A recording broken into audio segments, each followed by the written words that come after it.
Mm. Welcome back to the Stephen Knight Show. I'm Andre all over social media, Facebook, Twitter, Instagram, and of course, our official website, thestephenknightshow.com. Check us out on our TikTok page. And if you'd rather watch us, go on our YouTube channel, The Stephen Knight Show. All right, Utah becomes the first U.S. state to limit social media access for teens and requires social media firms to get parental consent for children to use their apps. Governor Spencer Cox signed 2 bills Thursday to protect teens under 18 on social media. According to BBC, parental consent is needed before a child can create a profile on Instagram, Facebook, and TikTok. Additionally, a social media curfew has been implemented as children will be blocked from using social media between the hours of 10:30 p.m. and 6:30 a.m. local time, and companies will not be able to collect a child's data or be targeted by advertisers. Governor Cox wrote on Twitter, "We're no longer willing to let social media companies continue to harm the mental health of our youth.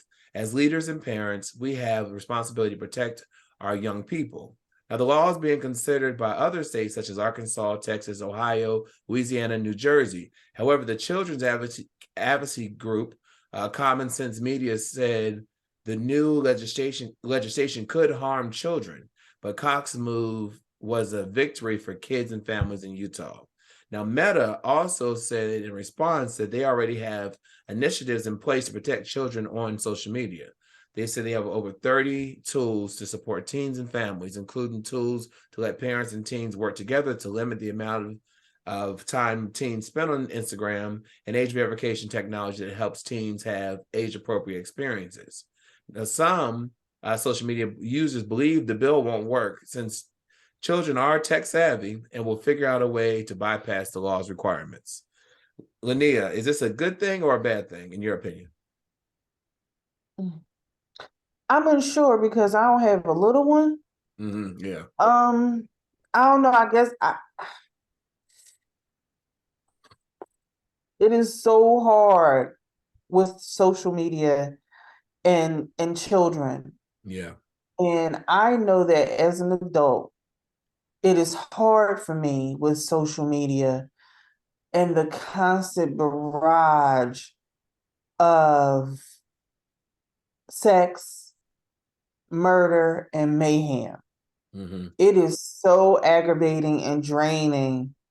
And I can only imagine what a child is going through in their mind when they see that, especially, for little girls, and your body gotta be like this, you gotta look like this. But let me ask you a question. This common sense child advocacy people, y'all not worried about all the books being removed from Florida school? Right. About that? Y'all not worried about all these guns and these school shootings? Are y'all advocating for that? Right. Or are we just purposefully picking and choosing what may seem easier to, pardon my French, bitch about? Because the books out of all the schools in Florida, so they won't talk about anything relating to anything that was done to us. Gone. Absolutely. Well, I think in Texas, where Texas wanted to change all curriculum and take out the word slavery out of everything. Yeah. Like it's never even known. Y'all advocating for that? I'm just curious. Absolutely. Chike, what are your thoughts on this? So, because some people say it's the parents' job to do this, but then I heard the argument that said, what about the children that don't have that parental supervision? Maybe they have a single parent who's working a lot, or parents aren't really monitoring it. What are your thoughts on all that? Precisely that. I think that parents need to be up on their children. That's something that we've lost, and it has been lost for quite some time now. And part of it too, I see a loophole for government to come in and start controlling stuff. Once government comes in and starts controlling stuff that they had no control over, it's a slippery slope. That's how I look at it. It's a slippery slope. It starts here, but where does it end up? Yeah. I don't want to see anything censored. I don't want to see anything controlled by the government that way. Maybe there can be something else that can be done for the children, but that controlling from the government is just, it's here now, but where will it be 10 years from now? What else will they be controlling? Because of it's better for. Better for who? Like, because I know for my boyfriend's well, wait a minute, hold on. Like the books are being taken out because they don't want certain people to feel bad about themselves because of what's written in these books about history. I didn't say that better for you. Better for who? For that. I'm sorry. That wasn't for my response to that. Wasn't sorry. I don't want you to. I'm saying the justification for doing it. It helps. It's a helper. Yeah. No, I wasn't saying that for that. No, you're right. I wasn't saying that for that. That came out wrong. that came out wrong. But I completely agree with what you're saying. I was just going to say, my boyfriend's youngest daughter, he has her on a time limit. Like as far as like social media, being a parent. That's what they call and like certain, even like with certain games or whatever. Like if there's something that he has on her phone, so like if she sees the game, right, she has to go to him and be like, Daddy, can I get this game? Exactly. And he has to look at the game or get her mom to look at the game in order to determine if it's something that's appropriate for her. Like he does that. So, I think Chike had already said it. The parent, it really starts there. You know what I mean? In what do you call it? Not leaving the internet. This is the age where parents have left their children to be raised by the internet. Yeah. But a lot of times, I was going to say the other thing too about that, to Lynia's point, which she made earlier about the image that children will pick up from social media. Yeah. That stuff starts at home. That empowerment gets instilled at home. So no matter what you like, honestly, anything that happened out in the street as it related to me, not saying my parents were like perfect, but no one in the street or nothing out from outside my home could tell me anything about me, how I'm living, or make me feel any different, because those things were already instilled into me within my home.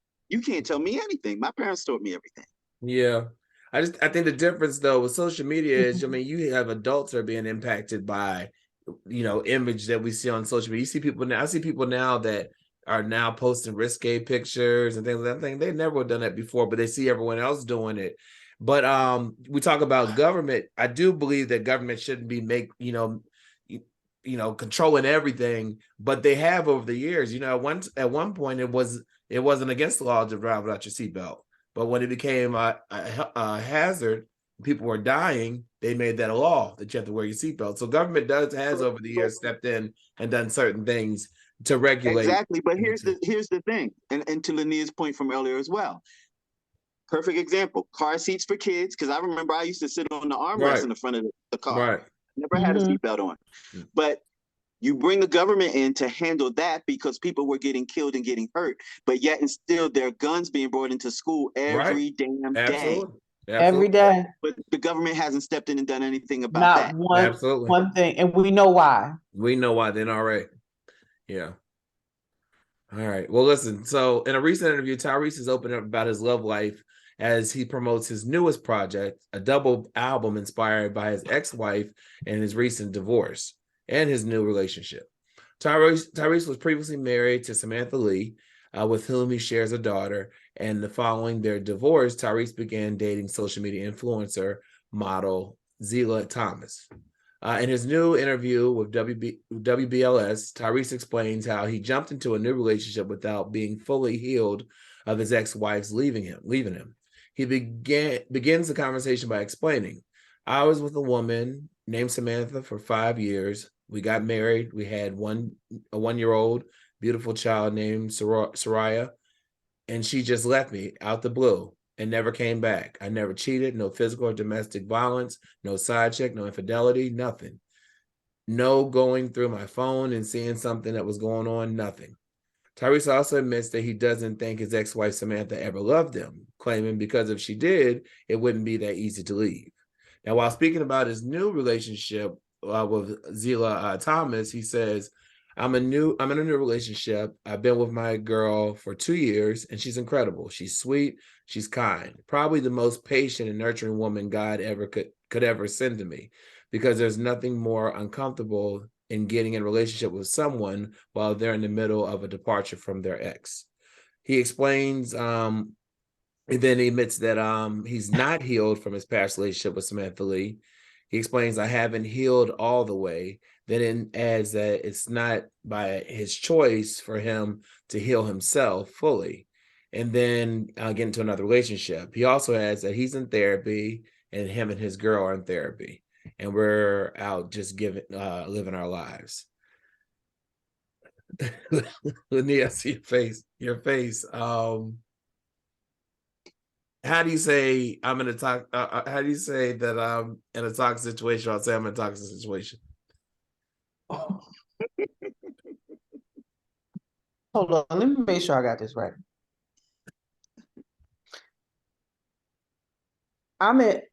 This broad is in a relationship with a man who is still not over his ex-wife. Right. This same man is promoting his project that is solely based on said ex-wife. Right.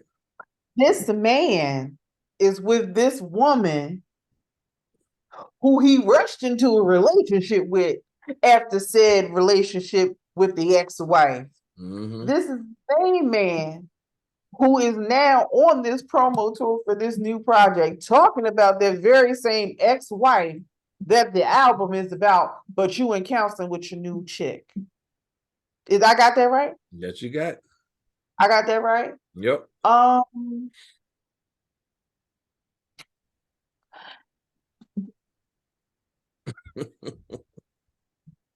You know what? I told y'all be trying to pull me in and Jesus be working on me. And I be trying to be good. And I'm going to be good. And I'm going to just say, you know what? Oh, this is the same man that was like a prayer warrior for Envy and his wife when Envy cheated on his wife. But we're not even going to go there. Okay, you know what? Chike, take it away. Chike, your thoughts?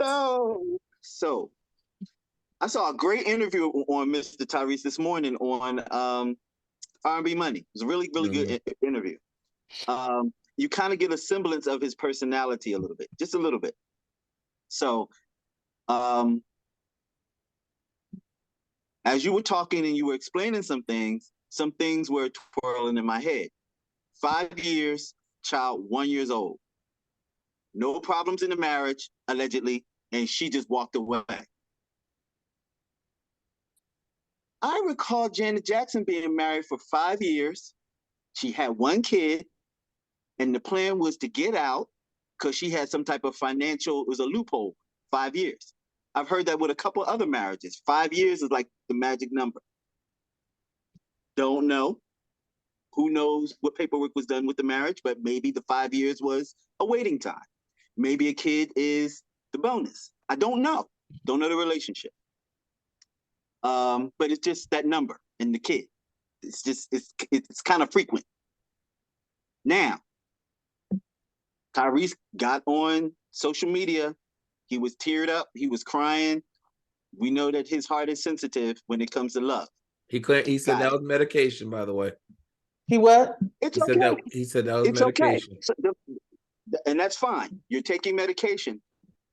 My thought process is that maybe he was vulnerable after the relationship and he jumped into because he needed someone, right? Tyrese, you should have called me, brother. I could have been your PR person. I would say not get in a relationship, take this album on tour and cry every time you sing them songs. Because what's going to happen, those ladies are going to feel sorry for you. The money's going to go up. Your popularity is going to go up. They're going to feel sorry for you. Live in the moment. Use the art.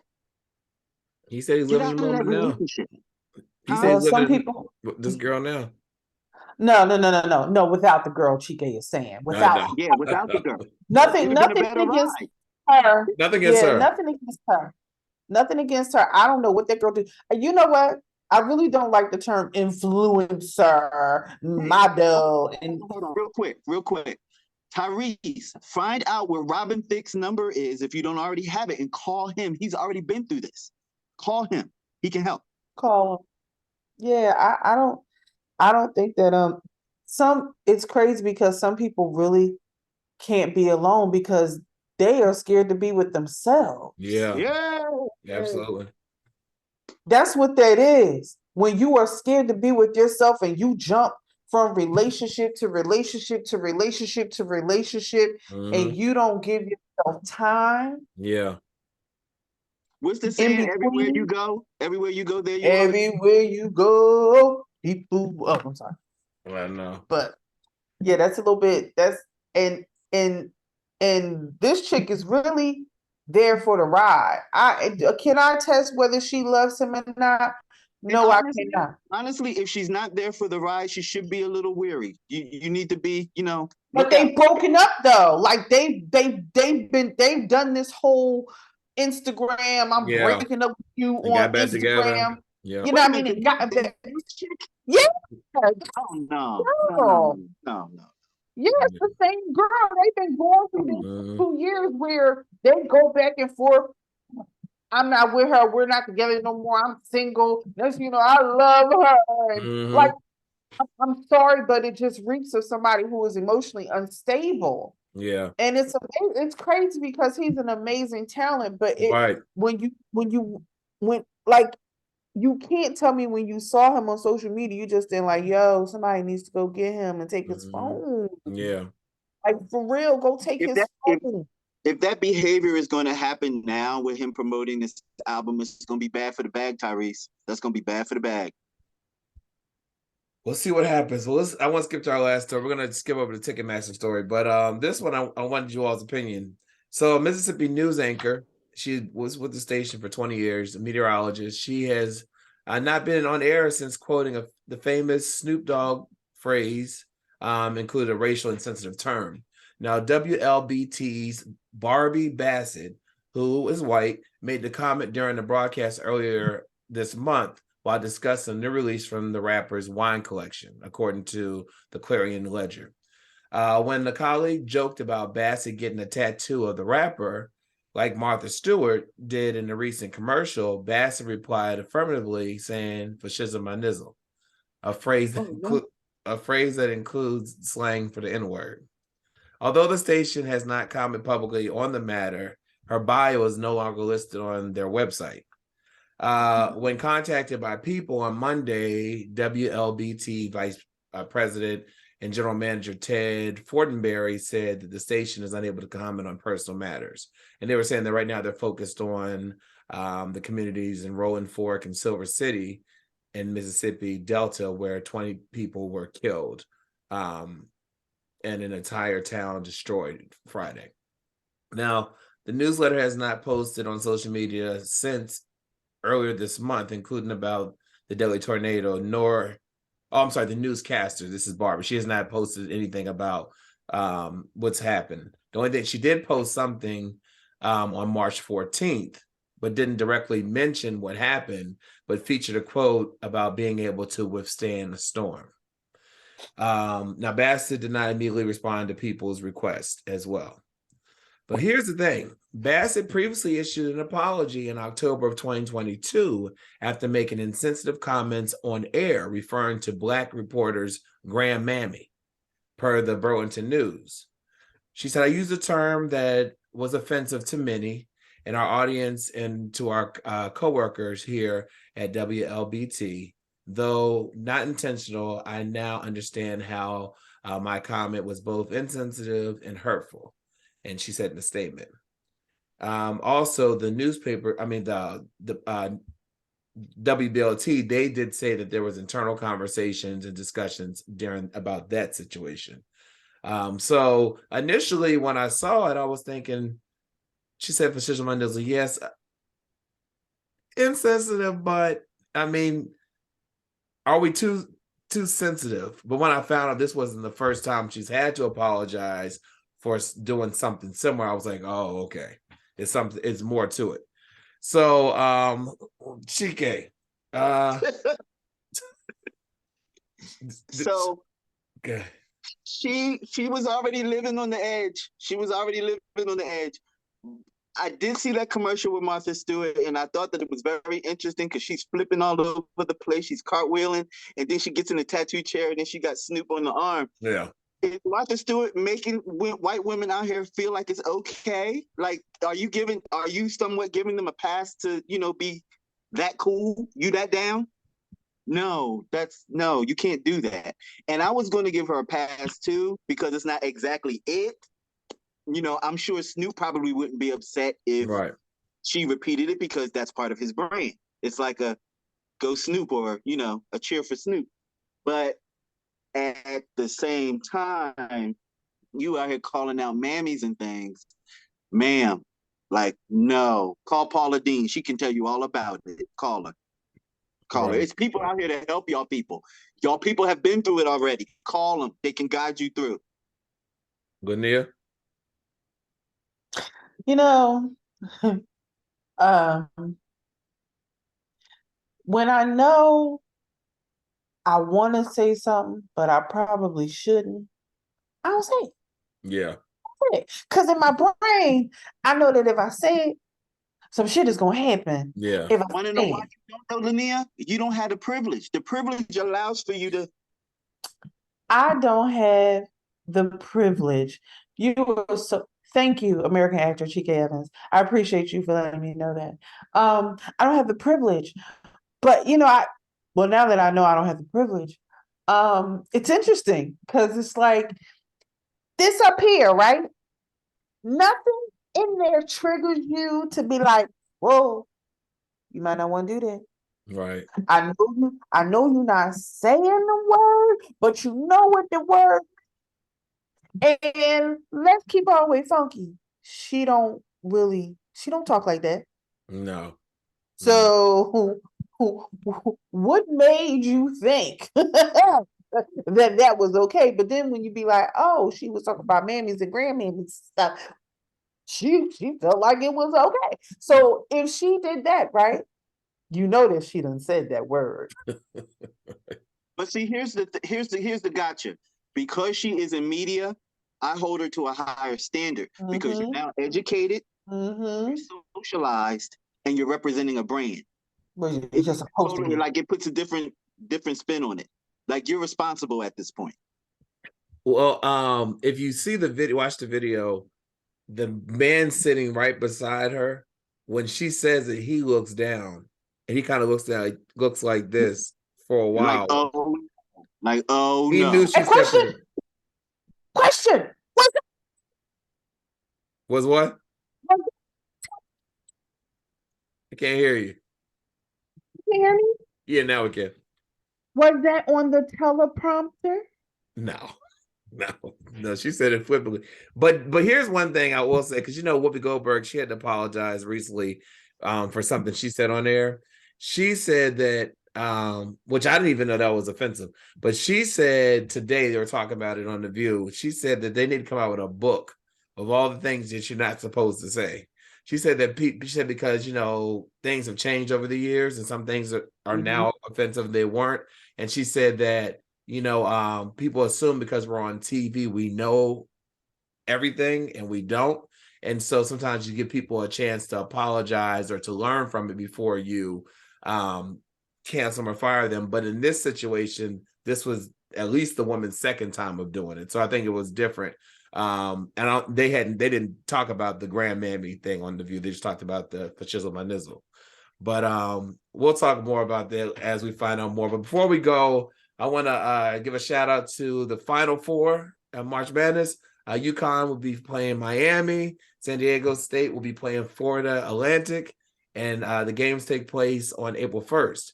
Now, the women, college women, it's still to be determined who's going to be in the Final Four there. But congratulations to everyone, and we'll be watching. Lynia, thank you as always for Hot Topics, and Chike, I'll see your movie reviews right back after this.